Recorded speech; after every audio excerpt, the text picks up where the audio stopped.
Boa noite, gente. Vamos lá para a nossa quarta aula de gestão pública.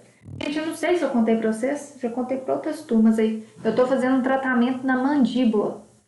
Então, isso está atingindo muito a minha dicção. Então, estou tentando fazer um esforço assim, descomunal para falar o mais claro possível, mas às vezes eu enrolo o que falar, está sendo muito ruim. Mas vai ser um tratamento longo, então peço para vocês um pouquinho de paciência, porque minha dicção não tá das melhores, tá bom? Vamos lá para a nossa quarta aula. Na aula passada a gente terminou de estudar os princípios constitucionais, né? O LIMP, inclusive a gente fez um trabalho sobre isso. E hoje a gente vai começar a estudar os princípios implícitos, aqueles que estão fora da Constituição. A gente estudou primeiro os explícitos, né, que estavam dentro da Constituição, e a gente agora vai estudar os implícitos que estão fora, né? Esses princípios, a gente encontra eles em leis esparsas, em doutrinas, em jurisprudências, mas eles são tão importantes quanto o LIMP, que a gente já estudou, beleza? Deixa eu tomar minha canetinha aqui. Bom, hoje a gente vai estudar sobre o princípio da razoabilidade, proporcionalidade, motivação e devido processo legal, para não confundir muito a cabeça de vocês. Bom, gente, esse razoabilidade e proporcionalidade é um pouco mais demorado, vocês vão perceber. Agora os outros são tranquilos. Qualquer dúvida, eu tô à disposição, beleza? Vou mudar essa cor. Azul. Bom, gente, vamos falar agora primeiro. Nossa, agora ficou. Deu. Achei que eu ia apagar. Vamos falar agora então da razoabilidade. Gente, não fica preocupada em anotar conceito agora. Eu coloquei uns conceitozinhos aqui, mas é mais fácil vocês entenderem com a minha explicação. Escuta, ouve a minha explicação, depois vocês formulam o conceito, beleza? Gente, tem muito professor, mas muito professor mesmo, explicando errado. Falando que o princípio da razoabilidade e da proporcionalidade é a mesma coisa. Muitos falam isso, mas não é, gente. Que fique claro isso. Se eu perguntar na prova quais são os princípios implícitos, vocês têm que citar todos esses aqui. Se eu perguntar se o princípio da razoabilidade é igual, é equivalente ao da proporcionalidade, vocês têm que falar assim que não. Cada um tem a sua área de atuação. Um pode complementar o outro, mas não é a mesma coisa, tá bom? Esses dois aqui não são a mesma coisa. Bagunça. Deixa eu apagar aqui para não ficar ruim de vocês analisarem. Bom, gente. Vamos falar então agora sobre o princípio implícito da razoabilidade. Primeiramente, gente, a gente tem o princípio da legalidade. É através desse princípio que o gestor público sabe o que pode e o que não pode fazer, não é isso? Porém, quando ele precisa tomar uma decisão perante alguma coisa, algum fato, ele tem a obrigação de aplicar a razoabilidade e proporcionalidade naquilo que ele está fazendo. Eu vou dar um exemplo para ficar mais claro. Por exemplo, sabe o que eu estou querendo dizer com isso, assim, só para ficar mais claro? Que eu posso tomar uma decisão que eu quiser, né? Eu como gestor público, desde que seja dentro da lei. Um exemplo clássico, gente, anota aí, é o fiscal de vigilância sanitária. Toda prefeitura tem um fiscal de vigilância sanitária. Então, suponhamos que vocês passem no concurso para ser fiscal da vigilância sanitária do município de vocês. A lei fala que o fiscal de vigilância, se ele chegar no estabelecimento e ver sujeira, e ver contaminação, ele pode fazer, assim, um monte de coisa. Ele pode destruir o produto, ele pode apreender esse produto, ele pode fechar o estabelecimento, ele pode aplicar multa, ele pode aplicar só uma advertência, ou seja, a lei garante isso para ele. Ele pode fazer tudo isso. Então, deixa eu apagar aqui. Quando eu falar em razoabilidade, aqui, ó, em razoabilidade, isso é um colchete. Vocês vão ter que pensar em ação, certo? E conduta. Isso é um C, gente, não parece, mas é um C, certo? Quando eu falar de proporcionalidade, vocês têm que lembrar de força e aplicação. Eu vou explicar com calma, daqui a pouco isso tudo vai fazer sentido, beleza?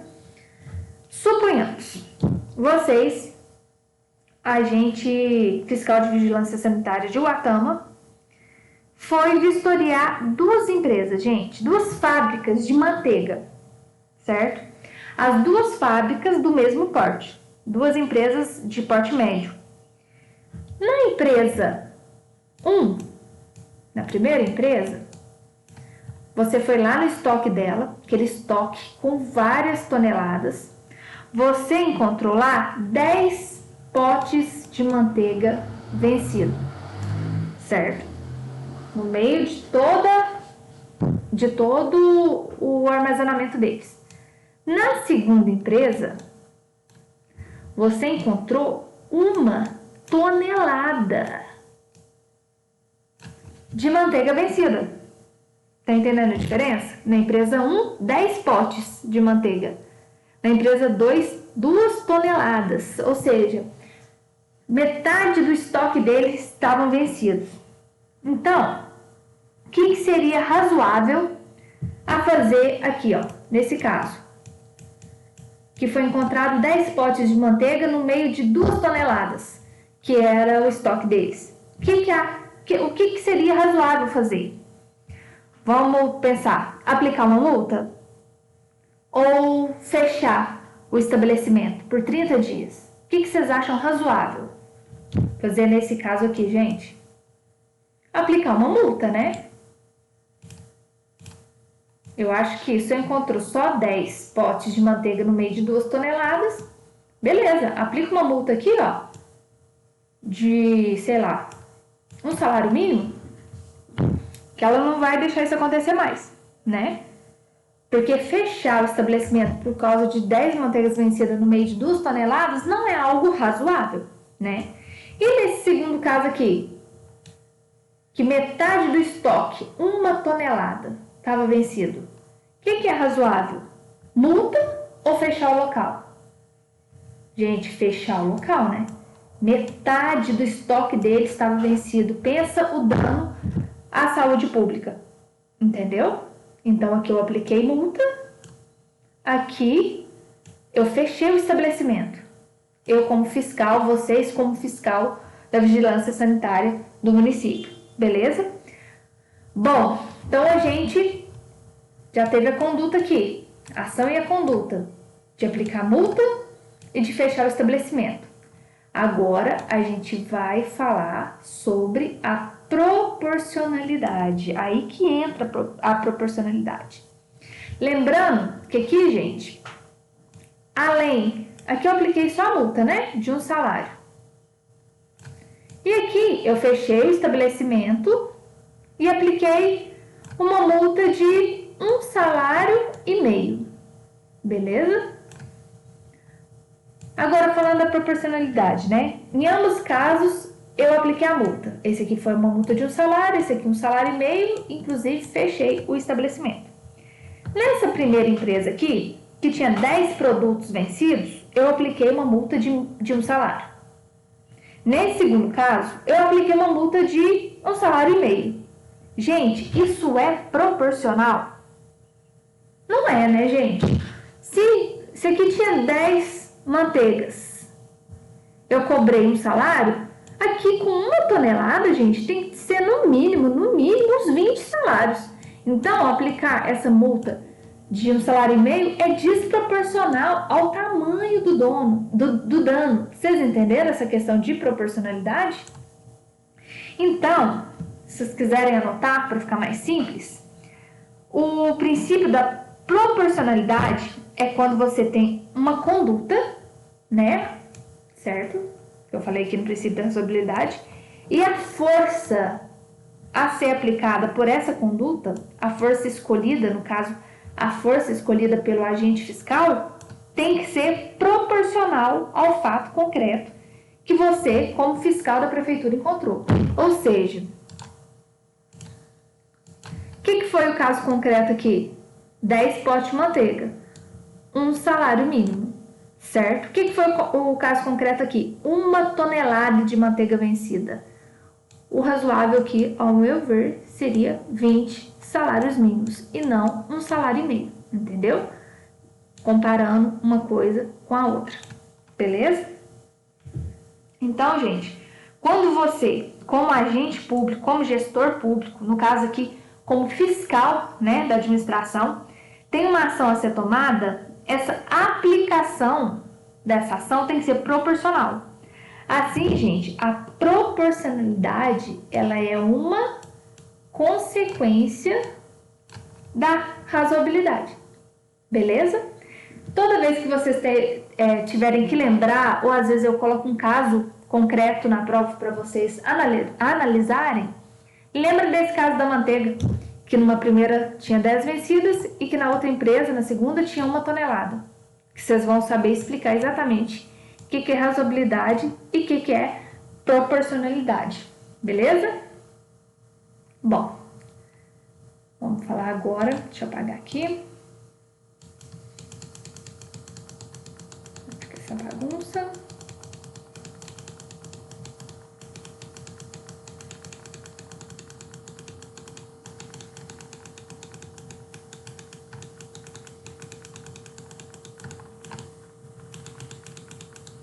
Então, a gente apagar tudo junto, né?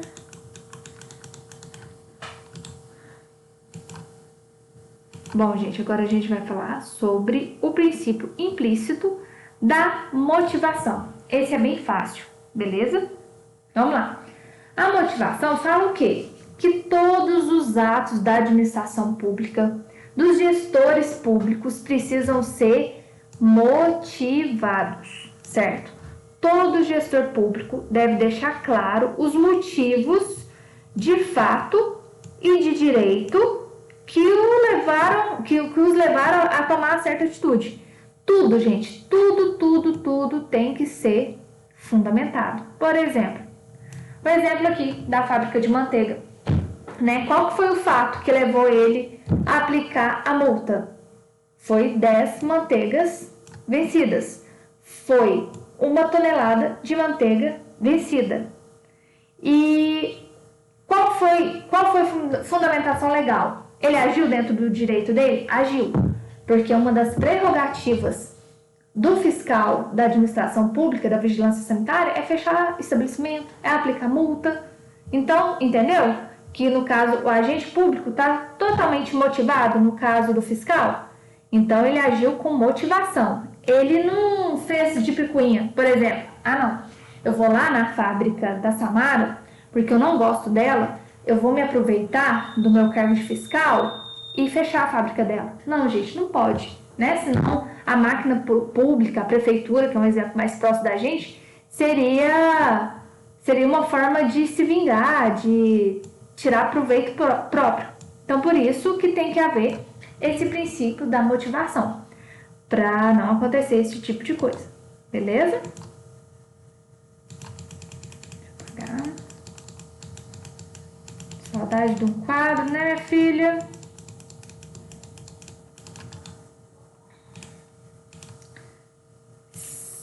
Quarto princípio, o princípio do devido processo legal.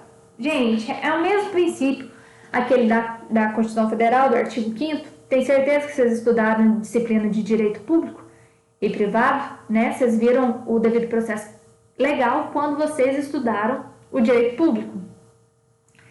E o artigo que fala disso na Constituição Federal fala o seguinte, que ninguém será privado da liberdade ou de seus bens sem o devido processo legal. Ou seja, gente,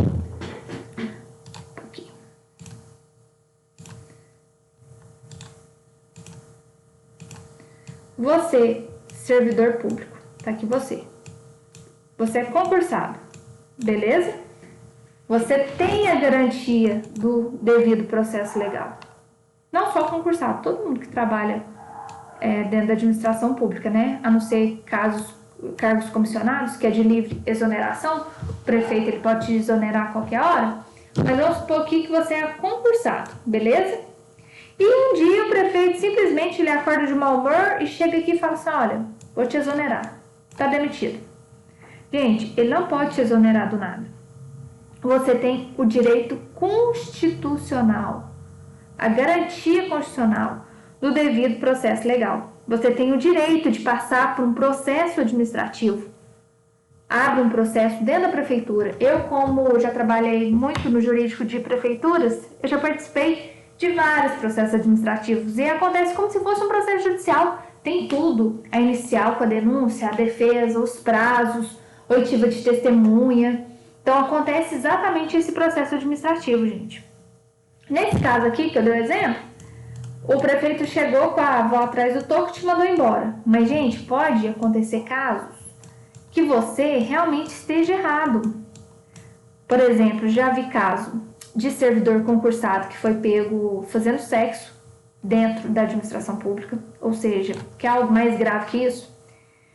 Já teve caso de servidor público que roubou, né? Aliás, furtou, né? Bens da administração pública.